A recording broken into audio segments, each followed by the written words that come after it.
Friends, welcome to VMC Malayalam. ഞാൻ Seema Subhash. VMC എന്നാൽ vegetarian meditation channel Malayalam. Okay, ഇന്നെൻ്റെ പ്രിയപ്പെട്ട മലയാളി പ്രേക്ഷകരുമായി ഞാൻ പങ്കുവയ്ക്കാൻ പോകുന്നത് കർമ്മ സിദ്ധാന്തത്തെക്കുറിച്ചാണ്. എന്താണ് കർമ്മ സിദ്ധാന്തം?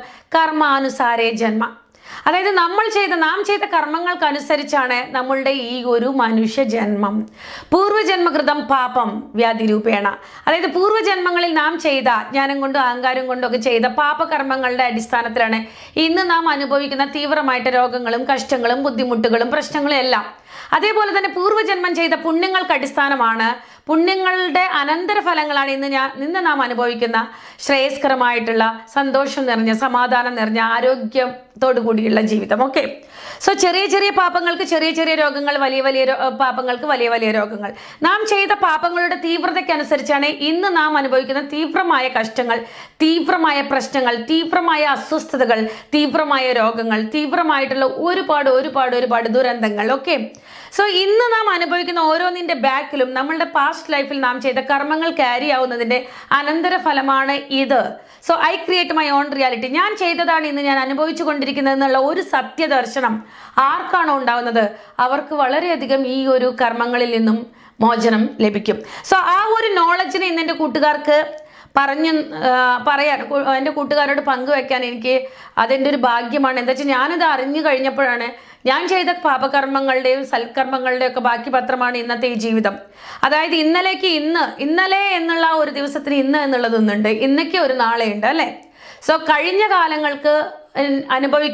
കാലങ്ങളിൽ നാം ചെയ്തത് അനുഭവിക്കാനുള്ള ഇന്നത്തെ ഈ വർത്തമാന ജീവിതം. സോ ഇന്ന് ചെയ്തത് നാം അനുഭവിക്കാനുള്ളതാണ് നാളത്തെ ഒരു ഭാവി ജീവിതം. ഓക്കെ, സോ അതുകൊണ്ട് തന്നെ നമ്മൾ വളരെ ഓരോ കർമ്മങ്ങളുടെ മുകളിൽ വളരെയധികം ശ്രദ്ധയോടുകൂടി കർമ്മങ്ങൾ ചെയ്യണം. സോ വിവേകത്തോടു കൂടി, അതിന് വളരെയധികം ആത്മജ്ഞാനം ആവശ്യമാണ്. സോ ഇനി നമുക്ക് മാറ്ററിലേക്ക് കിടക്കാം. ഞാൻ ആദ്യമായിട്ട് നമുക്കറിയാം, പല വീടുകളിൽ നമ്മൾ കണ്ടിട്ട്, സുഹൃത്തുക്കളുടെ വീട്ടിൽ അല്ലെങ്കിൽ നമ്മുടെ റിലേഷൻസിൻ്റെ വീട്ടിൽ അല്ലെങ്കിൽ നമ്മുടെ വീട്ടിൽ ഈ ബുദ്ധിമാന്ദ്യം സംഭവിച്ച മനോവൈകല്യത്തോടു കൂടിയ കുഞ്ഞുങ്ങൾ പിറന്നിട്ടുണ്ട് അല്ലെ, പിറക്കാറുണ്ട്. സോ പലരും പറയാറുണ്ട്, ശരാ എനിക്ക് എന്തിനാ ഇങ്ങനെ ഒരു കുഞ്ഞ്, അല്ലെങ്കിൽ അവർക്ക് അവരുടെ വീട്ടിൽ അങ്ങനെ ഒരു കുഞ്ഞ് ജനിക്കേണ്ടായിരുന്നു, എത്ര നല്ല ആൾക്കാരാണെന്നറിയോ. അല്ലെങ്കിൽ നമ്മൾ വിചാരിക്കും, ഞാൻ എന്ത് പാപാ ദൈവമേ ചെയ്തത്, ഞാൻ എന്ത് കഷ്ടമാണ് ചെയ്തത്, എനിക്കെന്തിനാ ഇങ്ങനെ ഒരു കുഞ്ഞിനെ ജന്മം തന്ന് എന്നൊക്കെ അറിവില്ലായ്മ കൊണ്ട് പറയാറുണ്ട്. അറിവില്ലായ്മ മീൻസ് ഇവിടെ എന്താണ്? നാം ചെയ്ത കർമ്മങ്ങളാണ് ഇന്ന് നാം അനുഭവിക്കുന്നത്. നാം മറ്റുള്ളവർക്ക് കൊടുത്തതാണ് ഇന്ന് നാം കൊണ്ടുവന്നിട്ടുള്ളത്.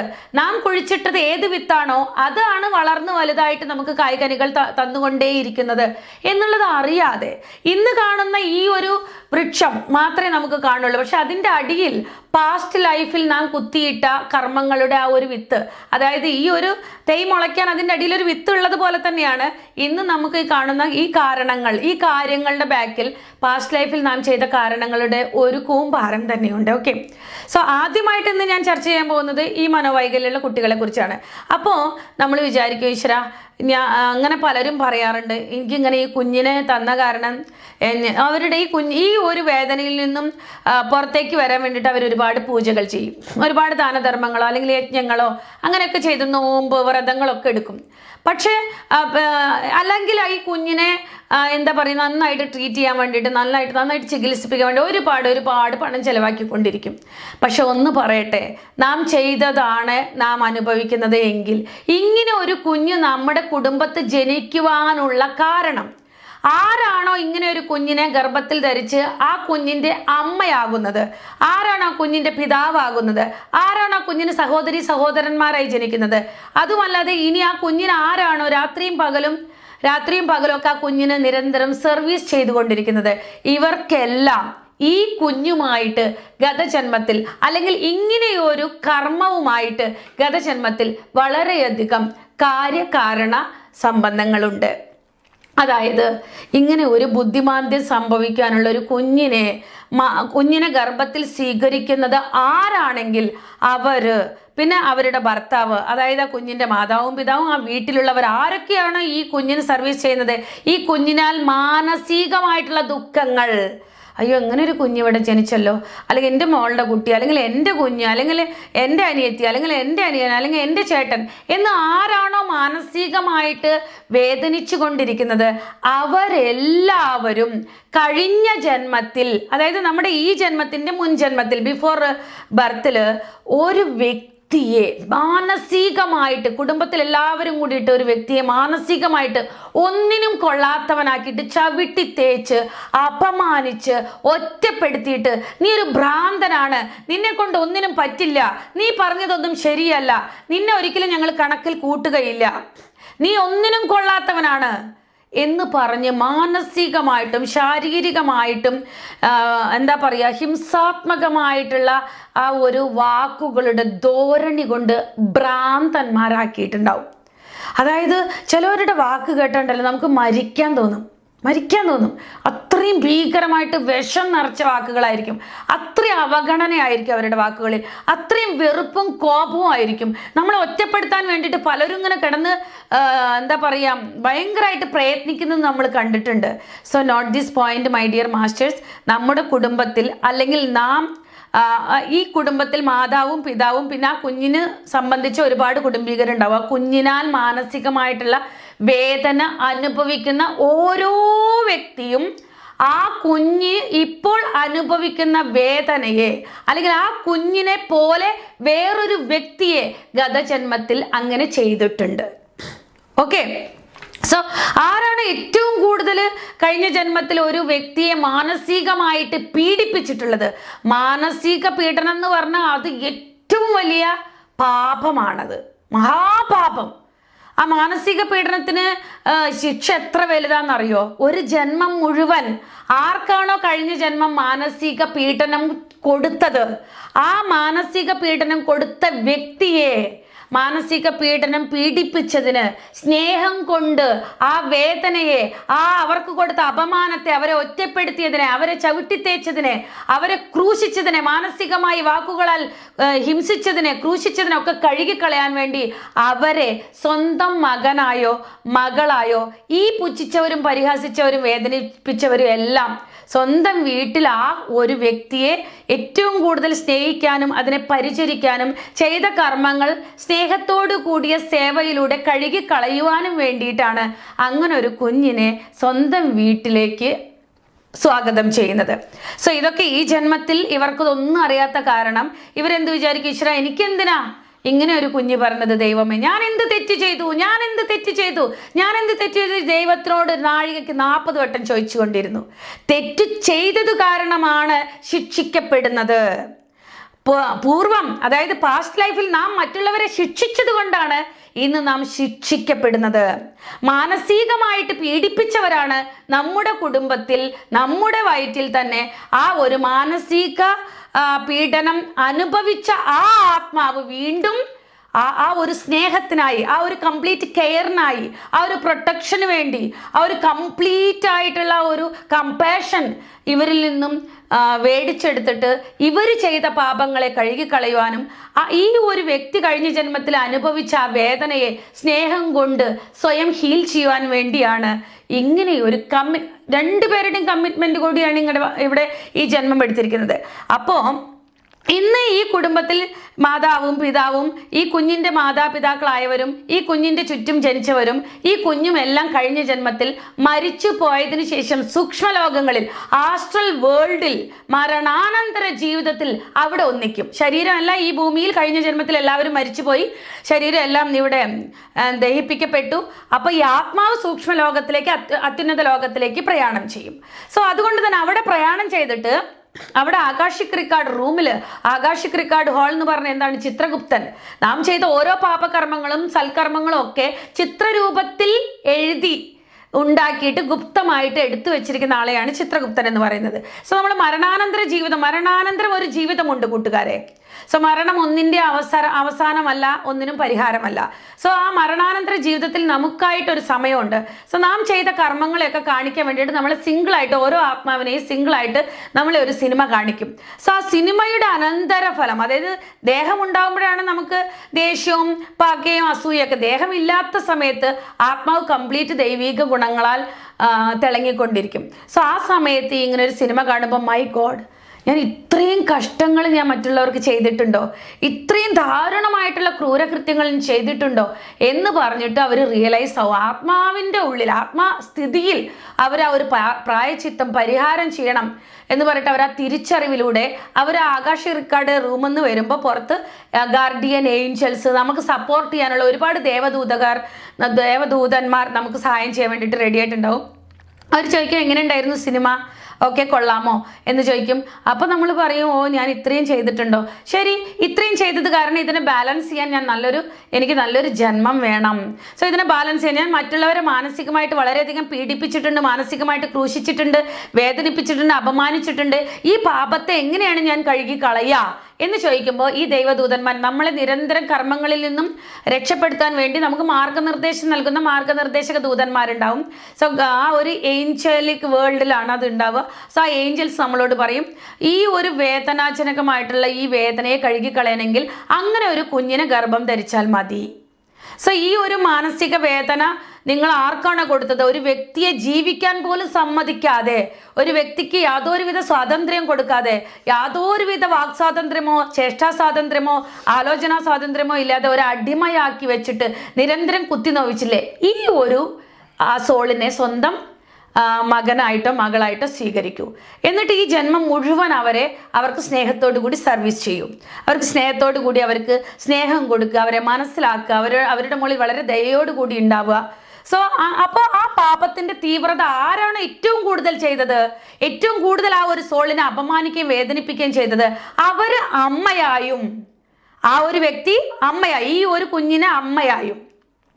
പിന്നെ ബാക്കിയുള്ളവർ, അതായത് പാപത്തിന്റെ തീവ്രത ഓരോരുത്തരും ഒന്നിന് ശേഷം ഒന്നായിട്ടുണ്ടാവും അല്ലെ. പാപത്തിന്റെ തീവ്രത ഏറ്റവും കൂടുതലായി ചെയ്തവർ അമ്മയായും അച്ഛനായും മാതാപിതാക്കളായി. പിന്നെ അതിന്റെ തീവ്രത കുറേശ്ശെ അതിന്റെ ചുറ്റും ഇനിയും പലരും ഉണ്ടാവുമല്ലോ. അവര് ഈ വീട്ടിലെ മറ്റു കുടുംബകരായിട്ട്, കുടുംബത്തിലുള്ള മറ്റ് അംഗങ്ങളായിട്ട്, അതായത് ചേച്ചിമാരോ അനിയത്തിമാരോ അനിയനോ ചേട്ടനോ അല്ലെങ്കിൽ ആ കുടുംബത്തിൽ തന്നെയുള്ള വയസ്സായവരോ അങ്ങനെയൊക്കെ ആയിട്ട് അവർ ഒരു കർമ്മ എന്നുള്ളത് ആ കുടുംബ കർമ്മങ്ങൾ എന്നുള്ള ഒരു എഗ്രിമെന്റിൽ സൈൻ ചെയ്യും. ഓക്കെ, ഞാൻ ആദ്യം പോവാം, എന്നിട്ട് ആ ശരിയായ സമയത്ത് ഞാൻ നിന്നെ കല്യാണം കഴിക്കാം, അപ്പോൾ ഈ കുഞ്ഞ് നമ്മളുടെ മകനായിട്ട് വരും. അപ്പോൾ നമ്മൾ രണ്ടുപേരും ഇവന് കഴിഞ്ഞ ജന്മത്തിൽ ചെയ്ത ഈ കർമ്മങ്ങളെല്ലാം കഴുകി കളയാൻ വേണ്ടിയിട്ട് ഇവനൊരു ബുദ്ധിമാന്ദ്യത്തോട് കൂടിയിട്ട് ജനിക്കും. അപ്പോൾ അവന് നമ്മൾക്ക് സേവ ചെയ്തിട്ട് ഈ ജന്മത്തിൽ തന്നെ കഴുകിക്കളയാം. സോ ഇവിടെ വളരെയധികം നോട്ട് ചെയ്യേണ്ട ഒരു ഇതുണ്ട്. ബുദ്ധിമാന്ദ്യം വന്ന കുട്ടികളെ പലരും വല്ല സ്കൂൾസിലോ അല്ലെങ്കിൽ അതിനുള്ള ഒരു ആശ്രമങ്ങളുണ്ട്, അവിടെ കൊണ്ടുപോയിട്ട് വിടും. സോ അത് വളരെ തെറ്റാണ്. എന്താ വെച്ചാൽ ആരുടെ ഗർഭത്തിലാണോ ഇങ്ങനെയുള്ള കുഞ്ഞുങ്ങൾ ജനിച്ചത് ആ കർമ്മങ്ങളെ നമ്മൾ ഒരിക്കലും പോസ്റ്റ് പോൺ ചെയ്യരുത്. പലരും ഇങ്ങനെയുള്ള കുട്ടികളെ നോക്കാൻ വയ്യ എന്ന് പറഞ്ഞിട്ട് മറ്റു പലവരെയും ആശ്രയിക്കാറുണ്ട്, മറ്റു പലർക്കും വിട്ടുകൊടുക്കാറുണ്ട്. അപ്പോൾ നിങ്ങൾ എന്താ ചെയ്യണേ? ഈ കർമ്മങ്ങളെ, ഈ പരീക്ഷ എന്ന് പറയുന്നത് ഇന്ന് ഞാൻ എഴുതാൻ തയ്യാറല്ല, എൻ്റെ പകരം നീ എഴുത്, അല്ലെങ്കിൽ എനിക്ക് വയ്യ നീ എന്നെ സഹായിക്കുക എന്ന് പറയും, പോസ്റ്റ് പോൺ ചെയ്യണം. അപ്പോൾ വീണ്ടും എഗെയിൻ ഇനിയും ഇങ്ങനെ ഒരു കുഞ്ഞിൻ്റെ മാതാവായിട്ടോ അല്ലെങ്കിൽ പിതാവായിട്ടോ അല്ലെങ്കിൽ ഈ കുഞ്ഞിന് സേവ ചെയ്യുവാനുള്ള ഒരു നേഴ്സായിട്ടോ അല്ലെങ്കിൽ കംപ്ലീറ്റ് ആ കുഞ്ഞിൻ്റെ കെയർ ടേക്കറായിട്ടോ ഒക്കെ ജനിക്കേണ്ടി വരും. ഓക്കെ, കംപ്ലീറ്റ് ആ കുഞ്ഞിനെ ബെയർ ചെയ്യണം. സോ ആ ഒരു സ്ഥിതിയെ ബെയർ ചെയ്യണം. ഏത് സ്ഥിതി? അവന് കൊടുത്ത വേദനകളുടെയും കഷ്ടങ്ങളുടെയും തീവ്രത അവന് സർവീസ് ചെയ്തിട്ട് കഴുകിക്കളയുവാനുള്ള വീണ്ടും ഒരു ജന്മത്തെ എടുക്കേണ്ടി വരും. സോ അതുകൊണ്ട് തന്നെ ഇങ്ങനെ ഒരു ജന്മം നമുക്ക് നമ്മുടെ വീട്ടിൽ ജനിച്ചിട്ടുണ്ടെങ്കിൽ ഒരിക്കലും ആ കുഞ്ഞിനെ വെറുക്കുകയോ വീണ്ടും അതിനെ എനിക്ക് നോക്കാൻ വയ്യ എന്ന് പറഞ്ഞിട്ട് വേദനിപ്പിക്കുകയോ ശപിക്കുകയോ, ശാപവാക്കുകൾ ഒരിക്കലും പാടില്ല. ദൈവത്തെ കുറ്റം പറയുകയോ അല്ലെങ്കിൽ മറ്റുള്ളവരെ കുറ്റം പറയുകയോ ഈ കുട്ടിയെ കുത്തുകയോ വേദനിപ്പിക്കുകയോ അടിക്കുകയോ അല്ലെങ്കിൽ എവിടെയെങ്കിലും കൊണ്ടുവന്ന് ചെന്ന് വിടുകയോ ഒന്നും ചെയ്യരുത്. അങ്ങനെ ചെയ്യുകയാണെങ്കിൽ വീണ്ടും ഈ ഭൂമിയിൽ കാരണ ശരീരമാണിത്. ചെയ്ത കർമ്മങ്ങൾ അനുഭവിക്കാൻ ഒരു കാരണം ശരീരം വേണം. സോ കാരണഭൂമി, ഈ ഭൂമി എന്നത് പാഠശാല, കാരണ പാഠശാല. സോ ഇവിടെയാണ് നമ്മൾ ഓരോ അനുഭവങ്ങളിലൂടെയും പഠിക്കുന്നത്. ഓ ഞാൻ ചെയ്തതാണോ ഞാൻ അനുഭവിക്കുന്നത്. ഓക്കെ മൈ ഡിയർ മാസ്റ്റേഴ്സ്, അപ്പോൾ നമ്മളിവിടെ മനസ്സിലാക്കേണ്ടത് ഈ കുഞ്ഞ് പാപങ്ങൾ മറ്റുള്ളവരുടെ അജ്ഞാനത്തെ അഹങ്കാരത്തെ അനുഭവിച്ചു. സോ കംപ്ലീറ്റ് പാപം ചെയ്തിട്ടില്ല എന്ന് പറയാൻ പറ്റില്ല. എന്താ വെച്ചാൽ ഇവിടെ ഈ കുഞ്ഞ് ഈ ഒരു ജന്മത്തെ വൃഥാ ചെയ്യാന്ന് പറഞ്ഞാൽ ഈ കുഞ്ഞ് പൂർവ്വജന്മങ്ങളിൽ ചെയ്ത ഒരു എന്താ പറയുക പാസ്റ്റിലെ കർമാസിൻ്റെ ഒരു ഇത് ക്യാരി ചെയ്യണ്ടാവും. സോ അതിൻ്റെ ക്ലീനിങ് പ്രോസസ്സിലാണ് ഇങ്ങനെയുള്ള ജന്മങ്ങൾ ആ കുഞ്ഞിന് വരിക. പക്ഷെ ഈ പ്രസ്തുത ജന്മത്തിൽ ആ കുഞ്ഞിന് ഒന്നും അറിയണ്ട. ആ കുഞ്ഞിതൊക്കെ കണ്ടിട്ട് ഇങ്ങനെ ചിരിക്കും. എപ്പോഴും ആരെങ്കിലും കരയാണിച്ചാലും ചിരിച്ചുകൊണ്ടിരിക്കും, ആരെങ്കിലും ബുദ്ധിമുട്ടാണെങ്കിലും ചിരിച്ചുകൊണ്ടേയിരിക്കും. എന്തുകൊണ്ടാണ് ചിരിക്കുന്നത്? ആത്മാവിനറിയാം ചെയ്ത കർമ്മങ്ങളാണ്. നിങ്ങൾ അത്രയും ക്രൂശിച്ചിട്ടുണ്ട് എന്നെ, നിങ്ങൾ എത്രയും അപമാനിച്ചിട്ടുണ്ട് എന്നെ, നിങ്ങൾ അത്രയും എന്നെ ചവിട്ടി തേച്ചിട്ടുണ്ട്. സോ ചെയ്ത കർമ്മങ്ങളാണ് നിങ്ങളിപ്പോൾ കഴുകിക്കളയുന്നത്. ചെയ്ത കർമ്മങ്ങളുടെ തീവ്രത, അനന്തര ഫലങ്ങളാണ് നിങ്ങൾ അനുഭവിച്ചു കൊണ്ടിരിക്കുന്നത് എന്ന് പറഞ്ഞിട്ടാണ് ആ ഒരു പുഞ്ചിരിയുടെ ആ ചിരിയുടെ ഒക്കെ ബാക്കിലുള്ള അന്തരാർത്ഥം അതാണ്. പക്ഷെ ഇതൊക്കെ ആർക്കാ മനസ്സിലാവുക? ആത്മജ്ഞാനിക്ക് മാത്രം. Note this point my dear masters. നമ്മൾ വിചാരിക്കും നമ്മൾ ഒരു പാപവും ചെയ്തിട്ടില്ല, എന്തിനങ്ങനെ കുഞ്ഞുങ്ങൾ ജനിച്ചത്? നമ്മൾ ചെയ്ത പാപങ്ങൾ കഴുകിക്കളയാൻ, നമ്മളെ കൊണ്ട് കഴുകി കളയിപ്പിക്കുവാൻ വേണ്ടിയാണ് ആ ആത്മാക്കൾ നമ്മുടെ കുടുംബത്തിൽ ജനിച്ചിട്ടുള്ള നമ്മളെ ഉയർത്താൻ വേണ്ടി ആ പാപഭാരം ആ കുഞ്ഞുങ്ങൾക്ക് സർവീസ് ചെയ്തുകൊണ്ട്, സ്നേഹത്തോടു കൂടിയ സേവ ചെയ്തുകൊണ്ട് കഴുകി കളയാൻ വേണ്ടി അവർ നമുക്ക് വേണ്ടി ഒരു ജന്മത്തെ ത്യാഗം ചെയ്തിരിക്കുകയാണ്. സോ ഒരു കുഞ്ഞ് അങ്ങനെയുള്ള വീട്ടിൽ ജനിച്ചു വെച്ചാൽ ആ കുഞ്ഞിനെ കുറിച്ച് നിരന്തരം ആരാണോ രാത്രിയും പകലും വേദനിക്കുന്നത് അവരാണ് ആ കുഞ്ഞിന് അത്രയും തീവ്രമായിട്ടുള്ള കഴിഞ്ഞ ജന്മത്തിൽ നഷ്ടങ്ങളും കഷ്ടങ്ങളും ദുഃഖങ്ങളും വേദനകളും വരുത്തി വെച്ചിട്ടുള്ളത്. അതുകൊണ്ടാണ് ഈ ജന്മത്തിൽ അവർ തീവ്രമായിട്ടുള്ള മാനസിക വേദന, മനോപീഡനങ്ങൾ അനുഭവിച്ചുകൊണ്ട് ആ കർമ്മങ്ങളെ കണ്ണീരിലൂടെയും ഹൃദയം ഇങ്ങനെ പിഴിഞ്ഞു പോകും. അത്രയും വേദനയാണ്. മറ്റുള്ള കുട്ടികളെ കാണുമ്പോൾ ഈ കുഞ്ഞിനെ ഓർത്ത് ഈ കുഞ്ഞിനെ കമ്പയർ ചെയ്തവർ കരഞ്ഞുകൊണ്ടേയിരിക്കും. അതായത് കഴിഞ്ഞ ജന്മത്തിൽ ചെയ്ത കർമ്മത്തിന്റെ തീവ്രതയ്ക്കനുസരിച്ച് ഈ ജന്മത്തിൽ വേദന. Okay my dear masters. പിന്നെ അപ്പം മനസ്സിലായല്ലോ ഈ കുഞ്ഞ് എന്തുകൊണ്ടാണ് ഇങ്ങനെ ബുദ്ധിമാന്ദ്യമുള്ള മനോവൈകല്യമുള്ള കുഞ്ഞുങ്ങൾ ജനിക്കാനുള്ള കാരണം എന്താണ്? കഴിഞ്ഞ ജന്മത്തിൽ കിട്ടാത്ത സ്നേഹം, കെയർ, പ്രൊട്ടക്ഷൻ, കമ്പാഷൻ, ആ ഒരു പരിഗണന, നിനക്ക് ഞാനുണ്ട് എന്ന് പറയുന്ന ആ ധൈര്യം, ഇതൊന്നും കിട്ടാത്തത് കാരണമാണ് എല്ലാം ഈ ജന്മത്തിൽ തന്നെ ഒന്നിച്ച് സാധിച്ചിട്ട് ഒരേ തവണ ഈ ആത്മചൈതന്യ വിസ്തരണ സമ്പാദിച്ച് അടുത്ത ജന്മം അത്യത്ഭുതമായ ഒരു ജന്മം എടുക്കാൻ വേണ്ടിയാണ് ഇങ്ങനെയുള്ള കുഞ്ഞുങ്ങൾ സ്നേഹത്തിനായും ആ കെയറിനായും ഇങ്ങനെയുള്ള കുഞ്ഞുങ്ങൾ ബുദ്ധിമാന്ദ്യത്തോടെ ജന്മം എടുക്കുന്നത്. ഇവരുടെ മാതാപിതാക്കളായിട്ടും കുടുംബത്തിലുള്ള മറ്റംഗങ്ങളുമായിട്ട് ജന്മം എടുക്കുന്നത് ഈ കുഞ്ഞിന് കഴിഞ്ഞ ജന്മത്തിൽ മറ്റുള്ളവർക്ക് ചെയ്ത മാനസിക പീഡനങ്ങളുടെ തീവ്രത ആരൊക്കെയാണോ അവരാണ് ഈ ജന്മത്തിൽ ഇങ്ങനെയുള്ള കുഞ്ഞിനെ കുടുംബത്തിലെ ഒരു അംഗമായിട്ട് തിരഞ്ഞെടുത്തുകൊണ്ട് വരുന്നത്. സോ അതുകൊണ്ട് തന്നെ ആരും ഇനി വേദനിക്കേണ്ട ആവശ്യമില്ല. ആരും അയ്യോ എനിക്കെന്തിനാന്നുള്ളത് പറഞ്ഞ് കരയരുത്. നാം ചെയ്തതാണ് നമ്മളുടെ കുഞ്ഞിലൂടെ നമ്മുടെ പ്രതിബിംബങ്ങൾ നാം ചെയ്തത് നമുക്ക് ദൈവം കാണിച്ചു തന്നുകൊണ്ടേയിരിക്കും. സോ ഭീഷ്മാചാര്യർ അവസാനം ബാണശയ്യയിൽ കിടന്നുകൊണ്ട് എഴുതിയ ആ കർമ്മസിദ്ധാന്തത്തെക്കുറിച്ച് പറഞ്ഞിട്ടുണ്ട്. സ്നേഹത്തോടു കൂടിയ സേവ ആരാണോ ചെയ്യുന്നത് അവർക്ക് കർമ്മപ്രക്ഷാളന ഫാസ്റ്റായിട്ട് സംഭവിച്ചിരിക്കും. പലരും ഇങ്ങനെയുള്ള കർമ്മങ്ങളൊക്കെ വെറുപ്പോട് കൂടിയിട്ട് ചെയ്യും, അയിഷ്ടത്തോട് കൂടിയിട്ട് ചെയ്യും, ശാപവാക്കുകൾ പറഞ്ഞുകൊണ്ട് ചെയ്യും, ശപിച്ചുകൊണ്ട് ചെയ്യും. ദൈവത്തെ ശപിക്കും, അല്ലെങ്കിൽ കുഞ്ഞിനെ ശപിക്കും, അല്ലെങ്കിൽ ഭർത്താവിനെ ശപിക്കും, അല്ലെങ്കിൽ ഭാര്യയെ ശപിക്കും, അല്ലെങ്കിൽ വേറെ വല്ലവരെയും ശപിക്കും, അല്ലെങ്കിൽ ആ കുടുംബത്തിലുള്ള അമ്മായച്ചനെ ശപിക്കും, അല്ലെങ്കിൽ വീട്ടിൻ്റെ ചുറ്റുമുള്ളവരെ ശപിച്ചുകൊണ്ടിരിക്കും. അങ്ങനെയൊക്കെ ശപിച്ചു കഴിഞ്ഞാൽ ആ ഒരു പാപഭാരവും ഈ ഒരു പാപഭാരവും എടുത്തുകൊണ്ട് വീണ്ടും വീണ്ടും ഈ ഭൂമിയിൽ പുനരഭി ജന്മത്തിലൂടെ വീണ്ടും വീണ്ടും മരണം. ഓക്കെ. സോ നമ്മൾ ചെയ്തതാണ് നാം അനുഭവിക്കുന്നത് ചെറുതായിട്ട്. ഇപ്പം നമ്മുടെ കുഞ്ഞുങ്ങൾ പലയിടത്തും കാണാണ്ട്, ഇപ്പോഴൊന്നും കുഴപ്പമില്ല. ഇതിൻ്റെ മുൻകാലങ്ങളിൽ നമുക്കറിയാം പല അങ്ങനെ ഭ്രാന്തന്മാരൊക്കെ പാവം വഴി കൂടെ പോകുമ്പോൾ അവരെ കല്ലെടുത്തെറിയാറുണ്ട്. സോ അന്ന് കുഞ്ഞുങ്ങൾ അത് അറിവില്ലായ്മ കൊണ്ട് ചെയ്തത് പോലും കർമ്മത്തിൽ വരും. പക്ഷെ അത് കാണുമ്പോൾ വലിയ മുതിർന്നവരും എന്ത് പറയണം? അരുത്, ഒരിക്കലും അങ്ങനെ ചെയ്യരുത്, അയാൾക്കൊന്നും അറിഞ്ഞൂടാ. സോ അയാൾക്ക് അറിയാതെയാണ് അങ്ങനെ പറയുന്നത്, പിച്ചും പേയും പറയുന്നത്. അതുകൊണ്ട് ഒരിക്കലും അവനെ കല്ലെടുത്തെറിയാനോ വേദനിപ്പിക്കാനോ പാടില്ല എന്ന് നാം അറിഞ്ഞിട്ടും പറഞ്ഞു കൊടുക്കാത്തത് കാരണം പോലും ഇങ്ങനെയുള്ള ഒരു മാനസിക വൈകല്യമുള്ള കുഞ്ഞിൻ്റെ മാതാവോ പിതാവോ ആയിട്ട് ജനിക്കാനുള്ളൊരു കാരണമുണ്ട്. സോ ചെറിയ ചെറിയ കാരണങ്ങൾ പോലും ഒരു ജന്മത്തിൻ്റെ കാര്യകാരണങ്ങളുടെ ഏറ്റവും വലിയൊരു ഘടകമായി തീരാറുണ്ട്. സോ കർമ്മസിദ്ധാന്തം കർമാനുസാരമാണ് ജന്മം. പൂർവജന്മകൃതം പാപം വ്യാധിരൂപേണ, വേദന രൂപേണ, അല്ലെങ്കിൽ വേറെ വല്ല ബുദ്ധിമുട്ടുകളെ രൂപേണ പീഠ്യതേ പൂർവജന്മകൃതം പുണ്യം ഭോഗരൂപേണ സുഖം ശാന്തി സന്തോഷം രൂപേണ നമുക്ക് അനുഭവിക്കാനാകുന്നു. സോ നമ്മൾ ഇന്ന് വളരെയധികം അനുഭവിക്കുന്ന ഓരോ സുഖത്തിൻ്റെയും സന്തോഷത്തിൻ്റെയും ആരോഗ്യത്തിൻ്റെയും അതേപോലെ കഷ്ടത്തിൻ്റെയും വേദനയുടെയും രോഗത്തിൻ്റെ ഒക്കെ പിന്നിൽ നാം തന്നെ ചെയ്ത ഒരു കടങ്ങളുണ്ട്, നാം തന്നെ ചെയ്ത ക്രൂരകൃത്യങ്ങളുണ്ട്. സോ ഇതിനുള്ള ഒരേ ഒരു പരിഹാരം ഒന്ന് മാത്രം, ധ്യാനത്തിലൂടെ എന്തും സാധിക്കാൻ പറ്റും എന്ന് പറഞ്ഞാൽ എത്ര പേർക്ക് വിശ്വസിക്കാൻ പറ്റുമല്ലോ എന്നറിയില്ല. കണ്ണടച്ചിട്ട് ധ്യാനത്തിലിരുന്നാൽ നിങ്ങൾക്ക് ഈ സിനിമ കാണാൻ പറ്റും. ഇപ്പൊ സീമ സുഭാഷ് പറഞ്ഞ ഈ സത്യം ശരിയാണോ അല്ലേ എന്നുള്ളത് ഒന്ന് കണ്ണടച്ചിരുന്ന് നോക്കൂ. 41 ഡേയ്സിന്റെ ഉള്ളിൽ നിങ്ങൾക്ക് എത്ര വയസ്സാണോ അത്രയും മിനിറ്റ് നേരം ഒരു സിറ്റിങ്ങിൽ ഇരുന്നിട്ട് നിങ്ങൾ ധ്യാനം ചെയ്തിട്ട് ദിവസത്തിൽ 2-3 തവണ ആ 1 മണിക്കൂർ നമ്മൾ ധ്യാനസാധനയിൽ ഇരിക്കുകയാണെങ്കിൽ, അതായത് സഹജമായ ശ്വാസത്തിൽ ശ്രദ്ധിച്ചുകൊണ്ടിരിക്കുക. ധ്യാനം എന്ന് പറഞ്ഞാൽ എന്താണ്? മനോശൂന്യത, ആലോചനാരഹിത സ്ഥിതി. ധ്യാനം എന്ന് പറഞ്ഞാൽ പൂജയല്ല, മന്ത്രമല്ല, ജപമല്ല, സ്തോത്രമല്ല. ധ്യാനം എന്ന് പറഞ്ഞാൽ രൂപരാഹിത്യം, ആലോചന ഇല്ലാത്ത സ്ഥിതി. മന്ത്രങ്ങൾ ഉച്ചരിക്കാതെ, സ്തോത്രങ്ങൾ ആലപിക്കാതെ, ഒന്നിനെക്കുറിച്ച് ഒരു വിഗ്രഹത്തിനെ ഊഹിക്കാതെ ഉള്ള ആ സഹജമായിട്ടുള്ള ശ്വാസത്തിൽ മാത്രം ശ്രദ്ധിച്ചു കൊണ്ടിരിക്കുമ്പോൾ ഒരു അമൃത നിമിഷത്തിൽ നമ്മുടെ മനസ്സ് എന്നുള്ളത് ആ ഒരു ചവറ്റുകുട്ട ഫ്രീ ആയി പോകുന്നു, അതായത് കാലിയാകുന്നു.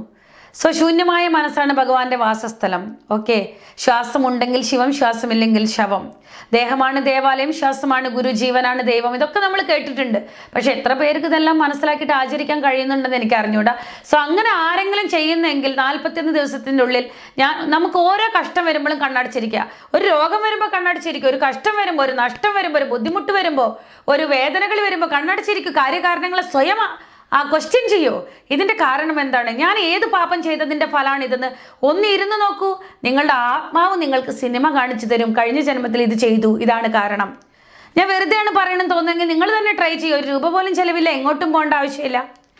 ഓക്കെ, സോ നമ്മൾ ചെയ്തതാണ് നാം ഇന്ന് അനുഭവിച്ചു കൊണ്ടിരിക്കുന്നത് മൈ ഡിയർ ഫ്രണ്ട്സ്. അല്ലാതെ മറ്റുള്ളവരൊന്നും കുറ്റം പറയാൻ പാടില്ല. അതിൻ്റെ ബാധ്യത സ്വയം നാം തന്നെ ഏറ്റെടുക്കുക. ആരാണോ ഈ കർമ്മങ്ങൾ ഞാൻ ഇന്ന് അനുഭവിക്കുന്നുവെങ്കിൽ ഇതിൻ്റെ ബാധ്യത എൻ്റേത് മാത്രമാണ്, ഇതിന് ഞാൻ മാത്രമാണ് ബാധ്യസ്ഥൻ എന്ന് സ്വയം മനസ്സിലാക്കുന്നത്, സ്വയം തിരിച്ചറിയുന്നത്, അവനേക്കാൾ വലിയൊരു ആത്മജ്ഞാനി വേറെ ആരുണ്ട് ഈ ഭൂമിയിൽ? ഓക്കെ, സ്വയം ബാധ്യത ഏറ്റെടുക്കുക, ധ്യാനത്തിലിരിക്കുക. എന്നിട്ട് കഴിഞ്ഞ ജന്മത്തിൽ നാം ചെയ്തിട്ടുള്ള, ഇന്ന് നാം അനുഭവിക്കുന്ന ഈ വേദന, കഴിഞ്ഞ ജന്മത്തിൽ ഈ ഒരു മാനസിക പീഡനം ഈ കുഞ്ഞിന് നാം കൊടുത്തിട്ടുണ്ട് എന്നുള്ളത് തിരിച്ചറിഞ്ഞുകൊണ്ട് തന്നെ കഴിഞ്ഞ ജന്മത്തിൽ ആ ഒരു ആത്മാവിനെ, ഈ കുഞ്ഞിൻ്റെ ആത്മാവിനെ കഴിഞ്ഞ ജന്മത്തിൽ ചെയ്തതിനൊക്കെ അടിസ്ഥാനമാക്കിയിട്ട് ധ്യാനത്തിലിരിക്കുക. എന്നിട്ട് ഈ കുഞ്ഞിൻ്റെ ആത്മാവിനെ ഈ ധ്യാനത്തിൽ നാം ഇരിക്കുമ്പോൾ ആ ഒരു കുഞ്ഞിൻ്റെ ആത്മാവിനെ കൂടെ നാം സ്വാഗതം ചെയ്യുക. നമ്മുടെ മുന്നിൽ ഇരിക്കുന്നതായിട്ട് ആ കുഞ്ഞിലെ സൂക്ഷ്മ ശരീരം, ആ കുഞ്ഞിൻ്റെ ആത്മാവ് നമ്മുടെ മുമ്പിൽ ഇരിക്കുന്നതായിട്ട് നമ്മളൊന്ന് ഇമാജിൻ ചെയ്യുക, വിഷ്വലൈസ് ചെയ്യുക. എന്നിട്ട് ആ കുഞ്ഞിനോട് ക്ഷമിക്കണേ പൊന്നുമോനെ, ഞങ്ങളുടെയൊക്കെ അറിവില്ലായ്മ കൊണ്ട്, അജ്ഞാനം കൊണ്ട്, അഹങ്കാരം കൊണ്ട് ഞങ്ങൾ ചെയ്തു പോയ ആ തെറ്റുകളെ ആത്മസ്ഥിതിയിൽ എൻ്റെ പൊന്നുമോൻ പൊറുക്കണേ, അല്ലെങ്കിൽ എൻ്റെ പൊന്നുമോള് പൊറുക്കണേ, ക്ഷമിക്കണേ, ഞങ്ങളുടെ അജ്ഞാനത്തെ ക്ഷമിക്കണേ. തീർച്ചയായിട്ടും ഈ ജന്മം ഞങ്ങൾ ആ കർമ്മങ്ങളെ കഴുകിക്കളയാൻ സന്നദ്ധമായിരിക്കുന്നു എന്ന് പറഞ്ഞിട്ട് ക്ഷമിക്കാൻ പറയുക. അതേപോലെ ആ കുഞ്ഞിനെയും ക്ഷമിക്കുക, നമ്മളും ക്ഷമാപണം ചോദിക്കുക. അതിലൂടെ കർമ്മരാഹിത്യം എന്ന് പറയുന്നത് ഫാസ്റ്റായിട്ട് സംഭവിക്കും. ക്ഷമിക്കുന്നവനെ ക്ഷമിക്കപ്പെടുവാനുള്ള അർഹതയുള്ളൂ, ക്ഷമിക്കുന്നവനെ ക്ഷമ ചോദിക്കുവാനുള്ള അർഹതയുള്ളൂ. സോ നമ്മളുടെ പാപത്തെ നാം സ്വയം ക്ഷമിക്കുക, ആ കുഞ്ഞിനോട് ക്ഷമാപണം ചോദിക്കുക. സോ തീർച്ചയായും ഫാസ്റ്റായിട്ട് ആ കുഞ്ഞിലും നമ്മളുടെ കർമ്മത്തിലൊക്കെ ഒരു കംപ്ലീറ്റ് ഒരു വെൽ റിയലൈസേഷൻ എന്നുള്ളത് നമുക്ക് കിട്ടും. നമ്മൾ വളരെയധികം ഭാരരഹിതമാവും. നമുക്കൊരു കംപ്ലീറ്റ് പിക്ചറൈസേഷൻ ഉണ്ടാകുമ്പോൾ നമുക്ക് ആരുടെ മുകളിലും കംപ്ലൈൻറ്റ് ഉണ്ടാവില്ല, ദൈവത്തിനെ കുറ്റം പറയില്ല, കുഞ്ഞിനെ വെറുപ്പോടെ നോക്കുകയില്ല. ആ ക്ഷണം മുതൽ, സത്യദർശനം ഉണ്ടായ അടുത്ത നിമിഷം മുതൽ ആ കുഞ്ഞിനെ കാണുമ്പോൾ ഭയങ്കര സ്നേഹമായിരിക്കും, ഭയങ്കര കരുണയായിരിക്കും. എപ്പോഴാണ് ആ സ്നേഹവും കരുണയും നമ്മളിൽ ഉണർന്നു വരുന്നത്, അപ്പോൾ ആ കുഞ്ഞിനെ ഹൃദയത്തോട് ചേർക്കാൻ നമുക്ക് കഴിയും. എപ്പോഴാണോ നാം ഉള്ളതുപോലെ ആ കുഞ്ഞിനെയും ഈ സത്യദർശനത്തിലൂടെ നാം കണ്ടിട്ടുള്ള സത്യങ്ങളെയൊക്കെ ഉള്ളതുപോലെ ആത്മസ്ഥിതിയിൽ ആക്സെപ്റ്റ് ചെയ്യുന്നത്, അംഗീകരിക്കുന്നത്, ആ ക്ഷണം മുതൽ അവനിലും മാറ്റങ്ങൾ വരും, നമ്മളിലും മാറ്റങ്ങൾ വരും. ഒരുപാട് അഭിവൃദ്ധി പെട്ടെന്നായിരിക്കും. സോ നമ്മൾ യുദ്ധം ചെയ്യുമ്പോൾ എനിക്കിത് വയ്യ എന്ന് പറയുമ്പോഴാണ് അന്തർസംഘർഷണ, ആന്തരിക യുദ്ധം. സോ അപ്പോൾ അത് ഇനിയും നീണ്ടുകൊണ്ടേയിരിക്കും. എപ്പോഴാണ് ആക്സെപ്റ്റ് ഞാൻ ചെയ്തതാണോ ഇത്? യെസ്, ഞാൻ അനുഭവിക്കാൻ റെഡിയാണ്, സോറി, എന്നോട് ക്ഷമിക്കണേ എന്ന് പറഞ്ഞിട്ട് ആരാണോ സറണ്ടർ ആവുന്നത്, അപ്പോൾ കർമ്മ പ്രക്ഷാളന ഫാസ്റ്റായിട്ട് സംഭവിക്കാൻ തുടങ്ങും, ടോട്ടൽ ഡിലീറ്റ് ആയി തുടങ്ങും.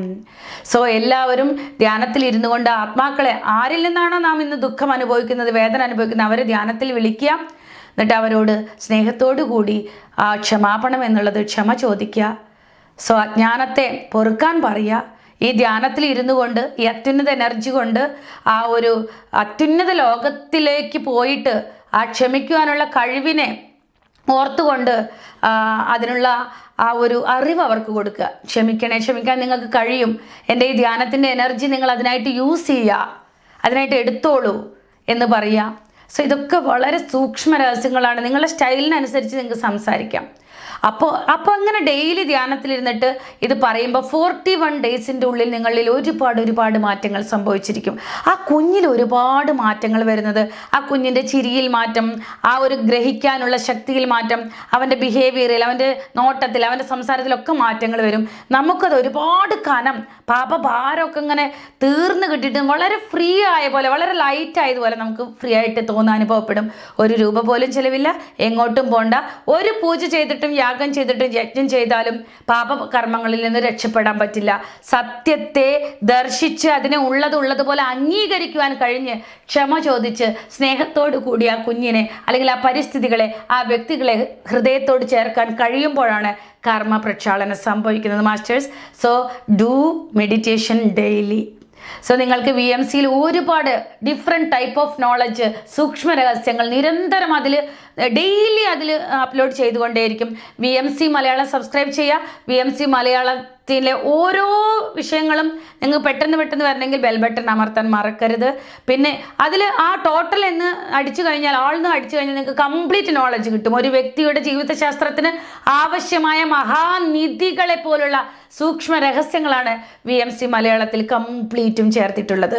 ഓക്കെ, നിങ്ങളുടെ ഓരോരുത്തരുടെയും സ്നേഹം നിറഞ്ഞ സപ്പോർട്ടിന് ഒരുപാട് നിങ്ങൾ ഈ ഒരു VMC മലയാളത്തെ സബ്സ്ക്രൈബ് ചെയ്ത് സപ്പോർട്ട് ചെയ്തിട്ടുണ്ട്. അതൊരിക്കലും മറക്കാൻ പറ്റില്ല. നന്ദി. ഇനിയും അടുത്ത കർമ്മസിദ്ധാന്തത്തിലെ വേറൊരു അത്ഭുതമായ ടോപ്പിക്കുമായി നിങ്ങളുടെ മുന്നിൽ വരുന്നത് വരയ്ക്കും thank you. Take care. By.